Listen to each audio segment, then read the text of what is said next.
할렐루야, 예수님 안에서 좋은 일이 일어납니다. 전 어릴 때부터 교회를 다녔습니다. 예전에 친구들과 어린 시절 이야기를 나눌 때면 다른 친구들은 자기 고향 마을 이야기며 다니던 학교 이야기를 했지만 제가 기억나고 했던 이야기들은 대부분 교회에서 겪고 지냈던 이야기였습니다. 그렇게 교회 안에서 주님을 믿으며 살다가 소명을 받아 주의 종이 됐죠. 친구들 대부분도 함께 교회를 다니던 친구들이었습니다. 그렇게 믿음 안에서 살다 보니, 그리고 주의 종으로 산 세월이 더 많다 보니 결국 저의 생각도 가치관도 사는 모습도 어떤 규격에 맞춰지게 되었습니다. 하나님의 말씀의 규격입니다. 지난 6개월 동안 하말하열 오늘의 묵상을 통해 말씀을 좀 더 세세하게 깊이 묵상하면서 알게 된 저에 관한 사실이 있었습니다. 하나님의 말씀이 제 인생을 비추는 빛이 되었다는 것입니다.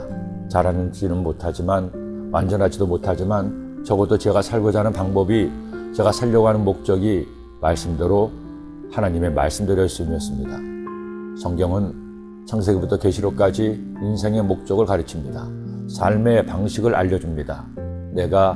우리가 그리스도인이 사는 목적은 하나님을 사랑하고 이웃을 사랑하라는 것입니다.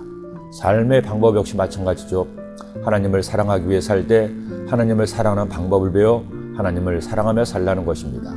이웃을 사랑하며 살 때 이웃을 사랑하는 방법을 제대로 배워서 그를 사랑하며 사는 것이 바른 삶의 방식이라는 것이죠.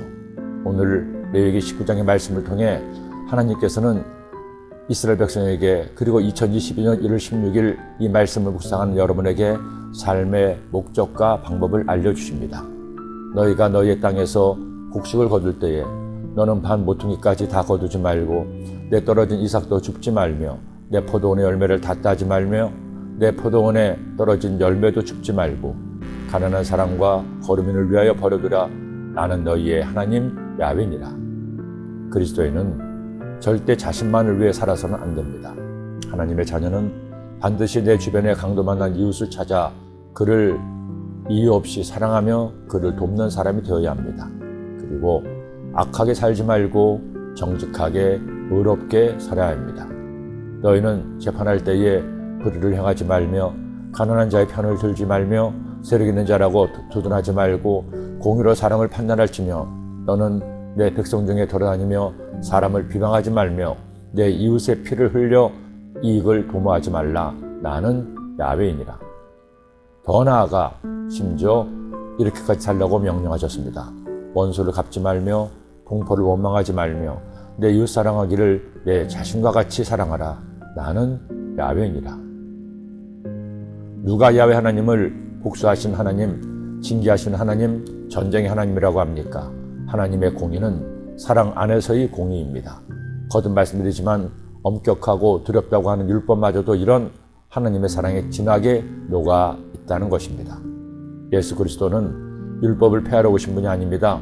율법을 폐기 처분하신 분이 아닙니다. 예수님은 율법을 완성하기 위해 오신 분입니다. 예수님의 말로 율법의 진정한 의미를 완벽하게 파악하시고 율법대로 완벽하게 사셔서 우리 모두의 구주가 되신 율법의 완성자이십니다. 예수님은 죄인마저도 사랑하셨고 공의로 사랑을 완성하셨으며 십자가에서 죽으심으로 원수마저 사랑하신 율법의 진정한 수호자이셨습니다. 그러기에 결국 구약과 신약은 예수님을 통해 온전한 하나가 된 것입니다. 그러니 여러분, 이렇게 삽시다. 신약의 약속을 통해 믿음으로 구원받아 하나님의 자녀가 되었으니 구약의 약속대로 말씀대로 살아 하나님의 복을 받읍시다. 구원은 믿음으로, 축복은 순종함으로 받아 누리는 여러분이 되시기를 기도합니다. 기도드립니다. 사랑의 주님, 오늘 복된 주일날 하나님 말씀을 함께 나누게 하심을 감사합니다.